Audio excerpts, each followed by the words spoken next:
noo samaysay alaaba kowda luuliyo waxay ahaa jirta maalin aad u farxad badan oo dabaaldega ugu quruxda badan Soomaaliya laga dabaaldego ama qurbaha inta aan joogna baan dabaaldegi jirnay alxamdulilah shukr rabbil caalamiin adduunyada marba waa taag bataag haddaan ka hadlo Soomaaliya dowladihii maxamed siyaad barre aan anigu xilligiisaan anigu aan iskuulle ahay burburkiina wixii ka dambeeyay mugdi inay gasho la iskuma hayo heer dowladeed Afrika heerka ay gaartay dowladna lamida sooma marin Afrika markii aad baasaboorka Soomaaliga qiimaha uu leeyahay ama dowladnimada micnaha ay leedahay ama macaanta ay leedahay ama wadannimada qiimaha ay leedahay waxyaabaha aan soo arko la yaab ka lahaa baasaboorka Soomaaliga markaan duulo oo aan safaarad tago laylama hadli jirin visa hore lagu sii daayay diyaarad allaala diyaaradnaan raacaan laylama waxaan xasuustaa 4 iyo labaiyo siddeetankii aan safaaradda talyaaniga gudabayaan tegay wiilaan israacnay xataa waxaa la yidhi fiil lagaa maro oo baasaboor Soomaali markay naagta aragtay saacad 2 saac gudahood viisaha lagu yani qiimaha aan lahayn viisaha Soomaaliya viisa la heli kara ma ahayn balse taas way dhuntay mugdi bay gashay dhiigaa daatay waa la baaba'ay abaar culusaa timid dagaalaa yimid dhibaa yimid dadka Soomaalida waa dad aad u adag ilaa 100 dalaan tegay haddii dhaqan la yidhaah iyo haddii diin la yidhaah iyo haddii dhul la yidhaah iyo haddii xoolo la yidhaah iyo haddii beero la yidhaah adduunyada dal naga fiican ma jiro dad naga fiicanna ma jiraan balse hoggaan la-aanaan hayso qofka bani aadanka gacmaha iyo lugaha amarka maskaxda ay ka qaataan laakiin hadduu qofka maskaxda ka xanuunsan yahay waxba ma qaban karo annaga maskaxda disable naga ah hoggaan fiicanan u baahannahay oo daacada oo hanan kara oo dadka dhaqi kara oo dalka dhaqi kara oon jeeb ka fikirin oon in adeer ka fikirin oo yaa wax qaban kara oo yaa karti leh oo yaa aqoon leh oo aan reebel u fiirin haddii la helo anu waxaan aaminsanaa Soomaaliya inay degdeg ku noqon doonto Rwanda kama liidana annaga oo intaasoo milyan ku dhimatay maantana dalka Rwanda waad aragteen ilmo yaroo iskuul u socdaa qashin nin kala tuur markaasuu qashinka dhulka ka qaaday oo weli lama ogolo qashinka dhulka in la dhigo nadaafadda iyo caafimaadka iyo socialka iyo aqoonta iyo hufnaanta ninka xiga waddanka male eraboorada dad aragto waad yaabaysaa Rwanda ninkii tagaa tego wala way naga dhul yar sax aqoon haddii la yidhaha Soomaaliya maanta dad naga aqoon badan waayeysa caalamka well educated people aan leenahay dad aqoontooda aada u sareyso aan leenahay xukunka shuruucda aan ha noqdo militariga ha noqdo dhinaca maamulka administrationka maamul la-aan iyo dad la-aan iyo diin la-aan iyo dhul la-aan lama hayso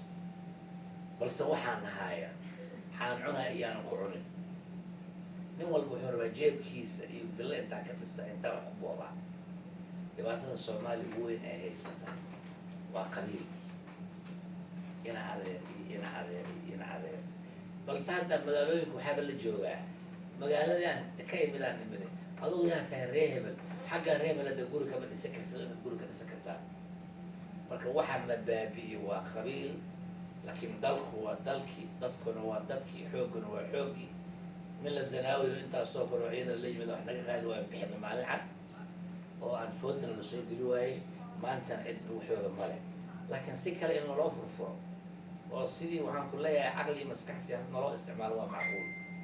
laakiin dalka dhaqaalaha dalka yaalla waa naga badan yahay beeraha waa naga badan yihiin hubiyada waa naga badan yihiin laakiin maskax nadiif ah ayaa loo baahan yahay Malaysia maalintii xukunka ay qabsatay waddanka la yidhaha Singapore iyo Malaysia hal dal ay ahaa jireen waa la kala gooyey Malaysia heerka ay maanta gaarto waa ogtihiin dalkaa sheekay maayo musuq maasuqa yimid najiibna la yidhaha yimid dalkii u ballaqaystay balaayo dhigay odayga maxamed mahatina soo noqday dib uu isu celiyey waa ninka hal safar aanan aadin waa ninka madaxweyne Mareykanka inuu qaabilay Pakistan heerkay gaarto waad ogeedeen waxay yimid ninka cricketka dheeli jiro prime minister ka noqday يعني ما أنت الهيركو جالس عمران خان وادو جدا وايو أنا نفتيلي شيلينكي كفكري ما يوعى كفكرة دت كان يضل كان سلام هو بتاع سومالي وحوب أنت يضل على وفن كرتيلة جكيرلة فيشيلة وحقبان كرا ولا على هير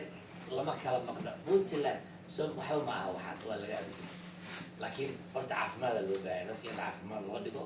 waxaa loo baahan yahay marka anu caafimaadka waan kula sheekaysan kara lakin haddaan xanuunsana waan kula sheekaysan kara marka waxaan dadku waa wiil iyo walaal iyo ilma adeer iyo ilma abti iyo xigtaan dhahay maanta nin walba Soomaaliya haddaan nin la sheekaysto waxaan kusoo dhacay inaan family nahay cirabka iyo dhiigyaa isleh diintiyaa isleh dhaqankiyaa isleh walaalnimadiyaa isleh marka qurbaha aan maraayo oo waddan kasta aan tago nin Soomaaliya markaan arko waad kusoo boodaynaa la dhihi maayo makiilka uu ka yimiday maxaa uu ka yimid laakiin marka dalka la tago dhibaata imaado marka rajada Soomaaliya kun jeeray fiican tahay anu kama rajo dhigin aadaan u rajo fiicanahay wiil ragana lama maleeyo waxaan rajaynayaa waad ogtihiin meeshuu ka soo qaaday ninka la yidhahdo Cabdullaahi Yuusuf waad ogtihiin Shariif meeshuu ka soo bilaabay maalinta xasan uu dalka qabta xasan sheeg waxaan xasuustaa inuu yidhi albaabkii dowladnimadan taaganaan garaacayna dalka constitution ma jirin baarlamaan ma jirin wasaarada ma jirin maamul goboleed ma jirin wuu soo istaargareeyey maxaa Cabdullaahi Farmaajo yimiday hadduu xun yahay hadduu fiican yahay madaxda lama caayo waa xal yar waa loo caqli celiyaa si qurux badan inuu noo dhaafaan hadda la jeedinaaho hadduu xun yahay xumaantiisa inaan asturno dowlad xun dowlad la-aan ay dhaataa waayo waxaan soo aragnay dowlad la-aan waxay tahay marka waa maasidaa barnaamijka aan noo samaysay Soomaali ha noolaato meeshay joogtaba in Soomaaliyaan aniga dalkaasi dadkaas soo noqdaan sharaf ii ah السلام عليكم ورحمة الله وبركاته. السلام عليكم ورحمة الله وبركاته. ورياضي وما سنتهاي قف استومانت كسر قلبي وما سنتي مقعد محمد أحمد جرير قلت بني هذا وعن كفر إنجليز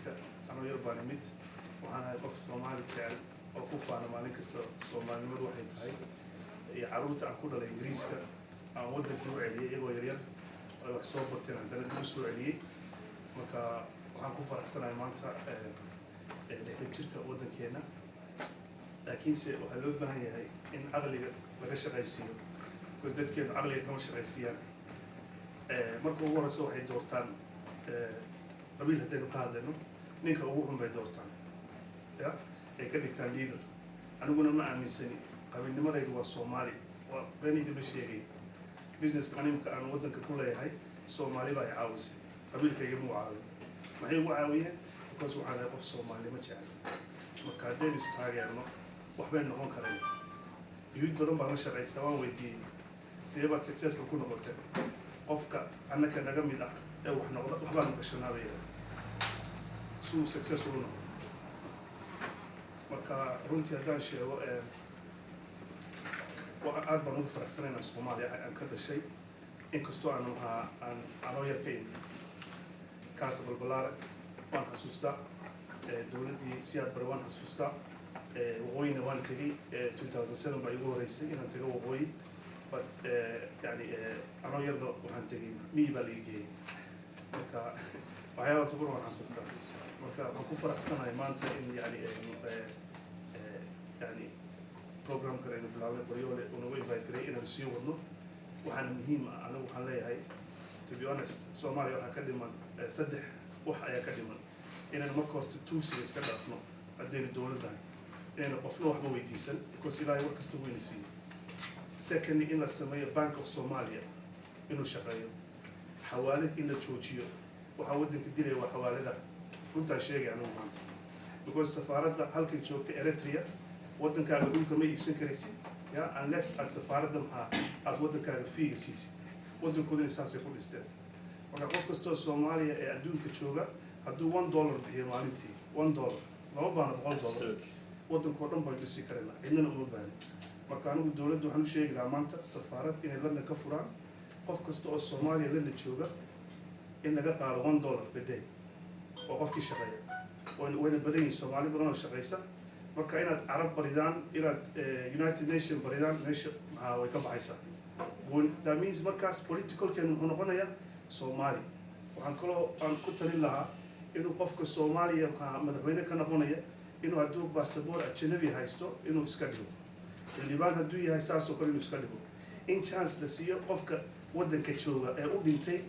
last 30 years in chance la siiyo maaha qof intuu dibadda ka yimid isagii aan waxba noqon